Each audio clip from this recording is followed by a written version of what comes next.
In this equation, we have x divided by 5 equals 7. So to solve for x and get the x isolated all by itself, I'm performing the inverse operation of dividing by 5, which is multiplying by 5. So I'll multiply by 5 on the left-hand side, and I'll also multiply by 5 on the right side to preserve equality.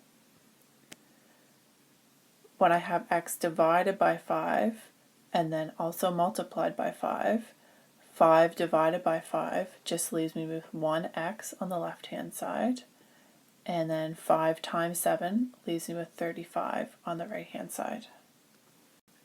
Using the flowchart, my original equation was x divided by 5 equals 7, performing the inverse operations going the other way. 7 multiplied by 5 gives me a solution of 35 for x. To verify my solution, I'll replace the x in the equation with 35. So I have 35 divided by 5 on the left-hand side and 7 on the right-hand side. 35 divided by 5 is 7 on the left and 7 on the right, so that is the correct solution for our equation. In this equation, I have x divided by 2 plus 4 equals 10. So first thing I want to do to isolate the x is add on 4 negatives to each side to make 0 with the 4 positives. So I have x divided by 2 plus 4 subtract 4 on the left-hand side. On the right-hand side, I have 10 subtract 4. I'm doing the same thing to the left and the right-hand side to preserve equality. On the left side, the 4 positives and 4 negatives make 0. So on the left-hand side, I am left with x divided by 2, and on the right-hand side, 10 subtract 4 leaves me with 6. The inverse of dividing by 2 is multiplying by 2 to make x isolated all by itself. So I'm going to multiply the left side by 2, and I will also multiply the right side by 2. X divided by 2 multiplied by 2 just leaves me with x on the left-hand side, and on the right-hand side, 2 times 6 is 12. Using the flowchart, my original equation was x divided by 2 plus 4 equals 10. Performing the inverse operations going the other way, 10 subtract 4 times 2 give me a solution of 12 for x. To verify my solution, I'll replace the x in the equation with a 12. So I have 12 divided by 2 plus 4 equals 10. 12 divided by 2 gives me 6 plus 4 on the left-hand side and 10 on the right-hand side.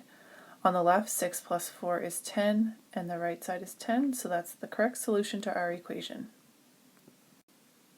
In this equation, we have x divided by 3 subtract 1 equals 4.